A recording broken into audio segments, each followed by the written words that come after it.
Junto con Mika soy ayudante de cátedra de evaluaciones, mi nombre es Angie, así que bueno, conozco un poco porque no curso a la noche, pero bueno, vine exclusivamente hoy, así que espero poder ayudarlos en el tema que es dolor. Antes de arrancar, les cuento que la clase está basada casi en su totalidad en un libro que se llama así, Explicando el dolor, que está dentro de la bibliografía. No sé si ustedes, si se les compartió por Drive toda la bibliografía. Principio todavía. Ah, buenísimo.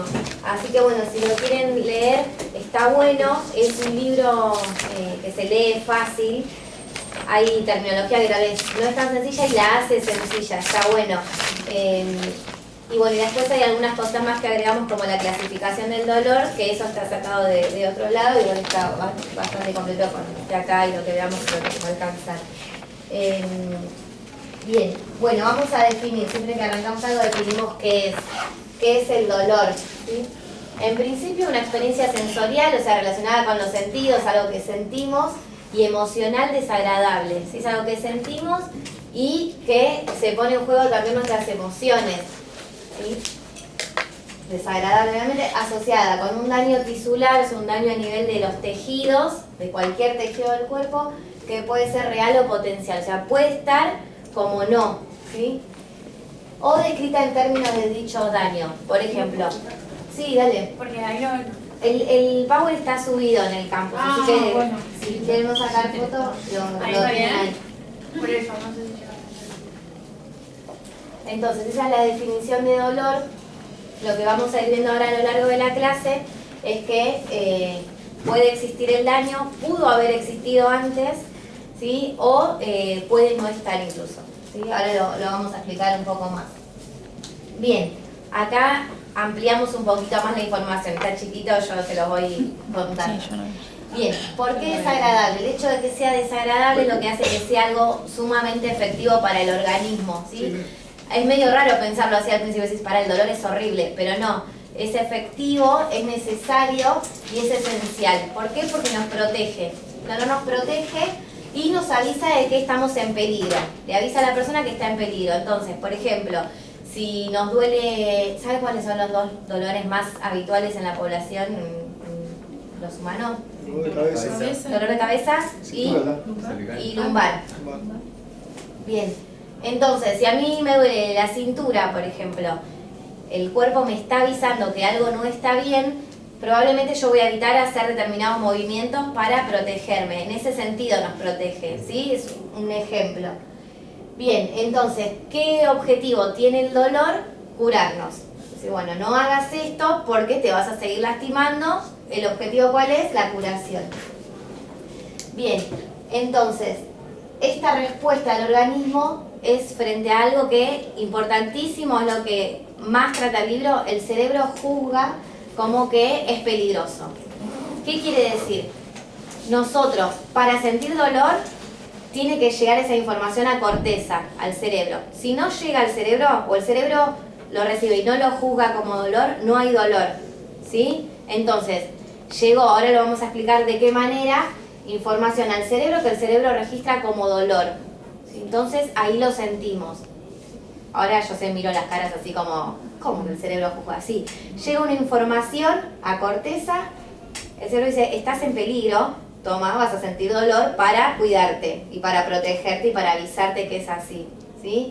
Ahora vamos a ver de qué manera llega esa información, está muy relacionado con con sistema nervioso. Bien, entonces, ¿qué quiere decir? Mirándolo desde el otro lado, si no hay dolor, quiere decir que el cerebro no juzga que hay dolor. O sea, para el cerebro no necesita informarnos que hay dolor. ¿Por qué? Porque no considera que esa persona está en peligro. Y no necesitamos cuidarnos frente a eso. Bien. Esta frase se las leo textual y ahora la aclaramos. La intensidad de dolor que se experimenta no está relacionada directamente con la cantidad de daño que ha sufrido el tejido. Y vamos a ejemplos. ¿Qué quiere decir? Cada persona, esa frase que está en negrita después, va a sentir el dolor de manera diferente. Frente a un mismo problema, todos lo vamos a sentir de manera diferente, ¿sí? Eso es como lo importante de esta diapositiva.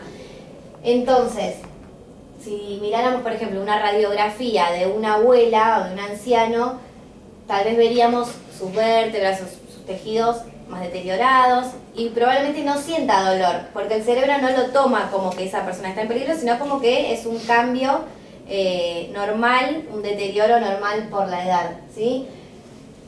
Por eso la intensidad del dolor no está relacionada directamente con la cantidad de daño. ¿Sí? En el ejemplo de la abuela hay daño en el tejido o está deteriorado y sin embargo no hay dolor. ¿Quedó claro ahí o mazo? Sí. ¿Sí? Depende de un montón de factores, no solo de la lesión tisular, digamos, no solo de la lesión en el tejido. Hay un montón de factores que influyen en cuánto dolor va a sentir la persona. Bien. Y además, dentro de estos factores, o sea, dentro de todas estas aristas que influyen en cuánto dolor va a sentir, ¿qué entra? La edad, lo que decíamos recién, el género, entre mujeres y varones hay diferencias en estructura, en tejido, en fisiología, el género entonces y la cultura. ¿Sí? Nosotros podemos pensar en distintos lugares, en culturas que el otro día veía en la tele el programa de Marley, no sé si lo vieron, que había una mujer con esos cuellos enormes y capaz que esa mujer no siente dolor, porque progresivamente, ¿lo vieron? Fue estirando sus vértebras, su columna cervical así, tenía unos collares altísimos. Y bueno, es cultural, tal vez esa persona, a nosotros vienen y mañana nos levantamos con un cuello así, y seguro que nos va a doler el cuello. Entonces hay un montón, por eso les decía, un montón de factores que hacen al dolor y a cuánto dolor vamos a hacer. Bien, esto está bien sacado del libro que les contaba recién. Entonces, ¿qué es el dolor? Protección contra un daño, nos protege, ¿sí? Importantísimo, nos protege ante un daño. ¿Cómo nos protege? Lo primero que vamos a ver es estas informaciones o estas señales sensoriales, ¿sí? Es como el primer paso antes de sentir dolor. ¿Qué van a hacer estas señales sensoriales? Ayuda a iniciar esta experiencia, ¿sí? Es el primer paso, les decía recién. Todo eso que recibimos a través de señales tiene que ser examinado ¿en dónde? Sistema nervioso central. Acuérdense que la información desde la periferia llega a médula espinal, ¿sí? Y a partir de ahí sube o va al encéfalo, ¿sí? Cerebro en este caso. Entonces, captamos por los sentidos, por información sensorial, para que sea examinada el sistema nervioso central, ¿sí? Bien. No solo necesitamos de los sentidos o de información sensorial, sino que también se pone en juego la memoria, procesos de razonamiento y emociones. Entonces, ¿por qué la memoria? Y por ahí si es una lesión que ya tuvimos antes, es decir, para esto ya me pasó, entonces se pone en juego la memoria, ¿sí? Ni hablar razonamiento, hasta incluso llegar a pensar ¿qué hice para que me duela? O ¿qué puedo hacer para que se me vaya el dolor? Procesos de razonamiento. ¿Sí? Acuérdense que es jerárquico, el sistema nervioso es jerárquico. Lo que más piensa es arriba, corteza. ¿Sí? Entonces necesito que esa información llegue a corteza y todos esos procesos se van a dar ahí. ¿Sí? Y las emociones, obviamente, sentir dolor no es grato, entonces ni hablar si estamos hablando de que nos condiciona en lo laboral, en la actividad física, en la vida cotidiana. Bien. Esta información sensorial o estas señales, el libro las llama como señales de ignición.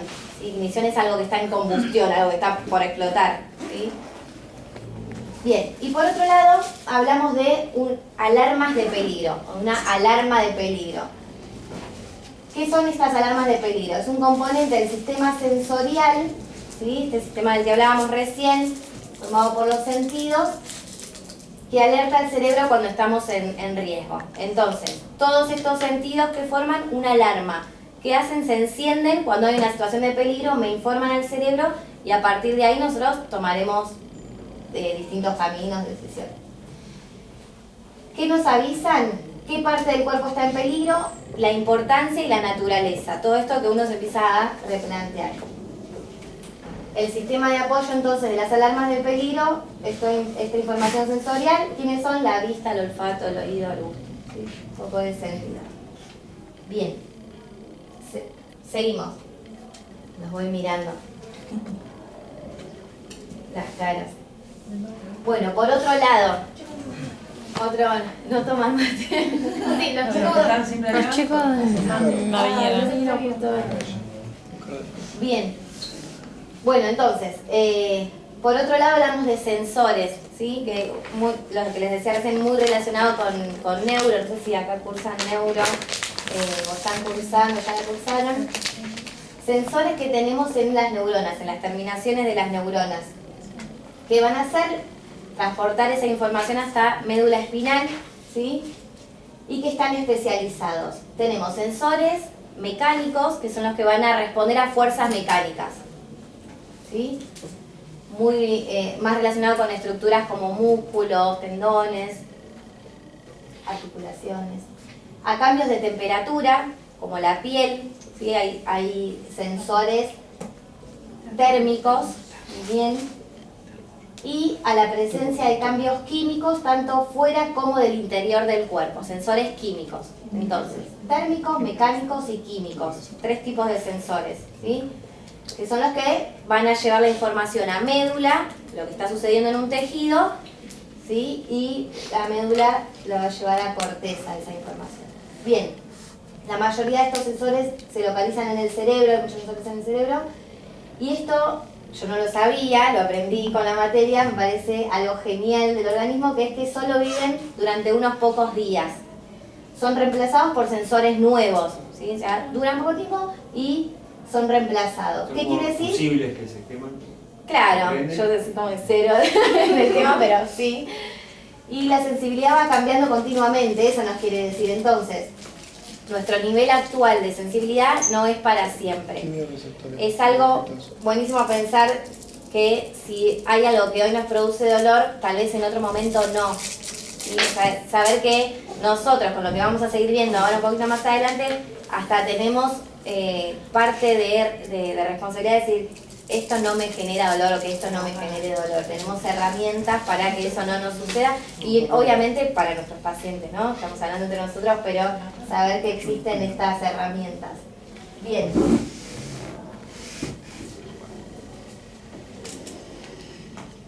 ¿Cuáles son las neuronas que son las vías que transmiten el dolor?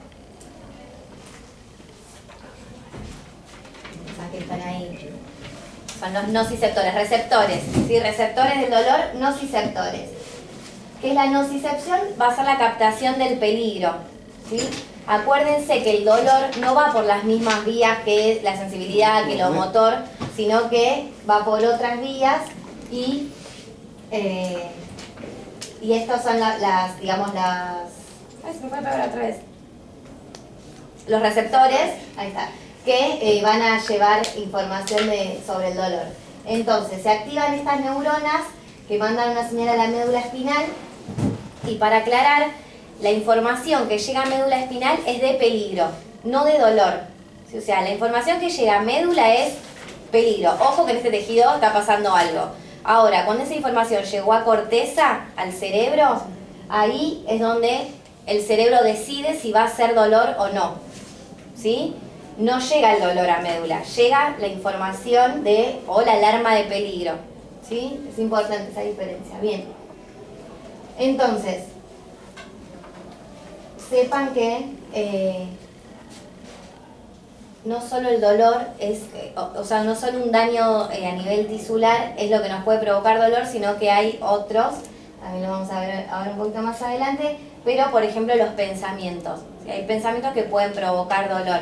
Ni hablar si hablamos de dolor ante algo emocional, ¿sí? La pérdida de alguien, algún duelo o algo así.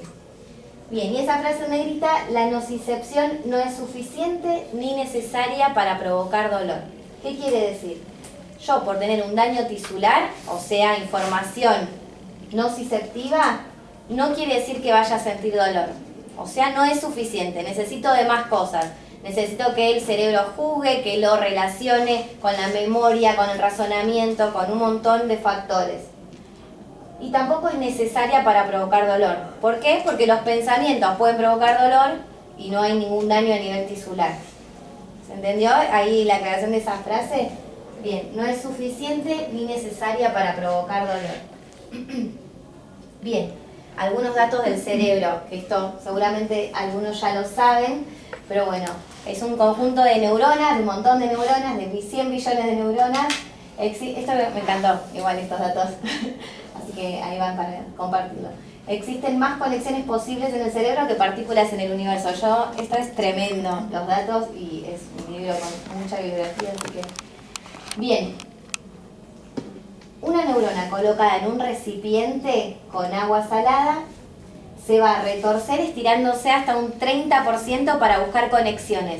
¿Qué quiere decir? Están en constante búsqueda de conexiones y conexiones nuevas si uno lo trabaja. Los bebés crean millones de sinapsis por segundo, que están en pleno desarrollo. Procesa y recupera información de experiencias previas intentando determinar la mejor forma de reaccionar. Muy relacionado con lo que decíamos recién del dolor, tomando experiencias previas, ¿cómo voy a reaccionar? Si a mí me dolía la cintura y yo ya lo viví, ya me dolió, y probablemente ya sepa cómo voy a reaccionar y qué tengo que hacer y si me tengo que asustar o no, decir, no, basta con descansar y sé que esto va, ¿sí? Experiencias previas. Bien. Y también se procesa respecto al futuro, o sea, no solo al pasado, sino al futuro. Sí, seguro que mañana voy a poder ir a trabajar porque se me va a pasar el dolor. ¿Sí? O sea que hace todos esos razonamientos. Por otro lado, relacionado también con el cerebro y la información que hay en el cerebro, hay lo que se llama cuerpos virtuales, ¿sí? En nuestro cerebro. Estos cuerpos virtuales se van construyendo, se van mejorando con el tiempo, con el desarrollo. Entonces, nosotros en el cerebro tenemos, ¿a qué se llama cuerpos virtuales? Tengo una representación de mi cuerpo, de mis manos, de mis pies, ¿sí? de todo el cuerpo. Entonces, sucede que cuando un paciente, cuando una persona pierde alguna parte de su cuerpo, amputados o algún miembro, probablemente pueda seguir sintiendo dolor aunque esa parte ya no esté. ¿Sí? Es algo que se llama dolor del miembro fantasma. Entonces siente dolor aunque eso ya no existe. ¿Por qué? Porque tiene esa representación, ese miembro virtual en el cerebro. Si quieren agregar algo. Bueno, sí, por ahí una palabrita que se usa mucho que es engrama, ¿sí? Engrama motor o engrama postural. Significa eso que estaba diciendo ella, que está grabado, es un grupo de sinapsis que se relacionan entre sí para representar la mano. Un grupo de sinapsis que se juntaron entre sí para representar el movimiento de la mano. Son engramas o redes sinápticas que se van armando para representar la imagen corporal y también los movimientos. ¿Sí? Y esto del dolor en miembro fantasma realmente fue para las neurociencias el poder, ahí no me acuerdo el apellido ahora del médico que logró combatir el dolor del miembro fantasma, porque era terrible, el paciente sentía dolor en una pierna que estaba amputada y le dolía como si la estuviera. Es como un recuerdo, es cuando te claro, pasaba pero ¿cómo lo tratás? lo siente. Es como El dolor recuerdo. le pica, le duele, entonces ¿cómo logró tratar a estos pacientes? Un espejo, ¿no? A través de un espejo, sí. A través de un espejo que representa la mano sana en realidad. Entonces, como que vuelve a integrar, inclusive hasta cuentan de casos donde, por ejemplo, o sea, si vos nunca te dolía nada, y generalmente los pacientes que más sufrían de miembros fantasmas eran los que eran amputados por diabetes, o sea, que ya tenían una neuropatía o algún problema, un dolor fuerte antes de la amputación. No tanto en las amputaciones por ahí traumáticas. Entonces, ¿cómo sacarle toda esa sinapsis que ya había generado de todo ese dolor? Era el tema. Y logró a través del trabajo en el espejo. Agua. Voy a cortar.